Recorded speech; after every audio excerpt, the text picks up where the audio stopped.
राजनीति को आगे बढ़ाने के लिए, सिर्फ अपने एजेंडे को आगे बढ़ाने के लिए आज उन लोगों ने देश को बेच दिया, हमारा सर शर्म से झुका दिया। जिस तरीके से यूएस की हमारी ट्रेड डील हुई, ये सियासत का मैदान नहीं है। जी बिल्कुल, लेकिन सब चीजें एक दूसरी चीजों से जुड़ी हुई है। मेरे लिए देखिए, हमने इंग्लिश में भी पढ़ा है कि पर्सनल इज पॉलिटिकल, और मैं नहीं मानती कि कुछ भी राजनीति नहीं है, सब चीजें राजनीति से जुड़ी हैं। तो आपने अपनी बात रखी, मुझे मौका दीजिए अपनी बात रखने का।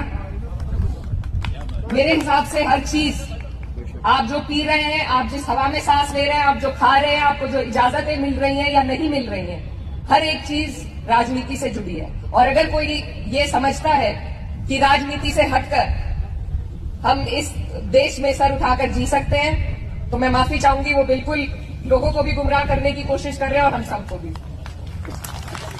जब तक हम अपने देश के लिए अपनी जिम्मेदारी को नहीं समझेंगे, जिसमें सबसे बड़ी जिम्मेदारी हमारी पॉलिटिकल अवेयरनेस है, तब तक ऐसे ही लोग हमारे देश को बेचेंगे। इसी तरह के लोग हमारे देश का दुनिया के स्तर पर सर झुकाने का काम करेंगे। और मैं भारतीय हूं और गर्व से हूं, और मैं ये बर्दाश्त नहीं कर सकती कि यूएस में बैठा हुआ प्रेसिडेंट हमें बताए कि हम कहां से तेल खरीदेंगे और कहां से नहीं खरीदेंगे। तो अपने देश के लिए हमें किसी की राजनीति से ताल्लुक नहीं है।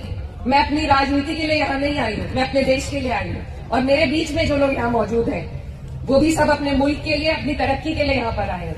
जैसा मैत्री जी ने कहा, जब हम विदेश में जाते हैं तो हमसे कोई मजहब नहीं पूछता, पहले ये पूछते हैं कि आप कौन से देश से ताल्लुक रखते हैं। तो सबसे पहले मेरे देश की इज्जत मेरे लिए जरूरी है, और ये भी हुसैनियत है कि जिस देश में रहो उस देश के सम्मान के लिए लड़ो, उस देश के सम्मान की बात करो। तो इन चीजों को हमें ध्यान में रखना है कि कोई आदमी, क्योंकि वो सिर्फ अपनी गद्दी पर सत्तानशी रहना चाहता है, हम बर्दाश्त नहीं करेंगे कि पूरे देश के सामने हमारा सर वो झुकाए, क्योंकि ये देश सभी का है और सभी का खून इसमें शामिल है।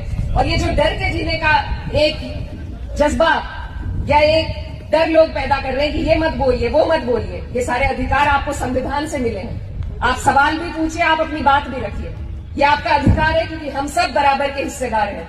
और अपनी बात रखना, इससे बड़ी बराबरी कुछ नहीं हो सकती।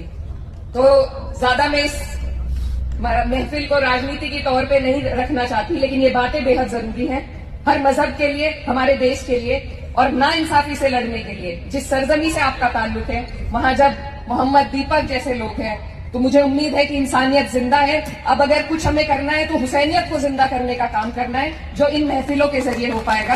तो आपने मुझे यहाँ पर बुलाया, यहाँ आप सब आए, और यहाँ से हम कुछ ना कुछ एक दूसरे से सीख लेकर जाएं और अपने देश के लिए और हुसैनियत के लिए इस देश में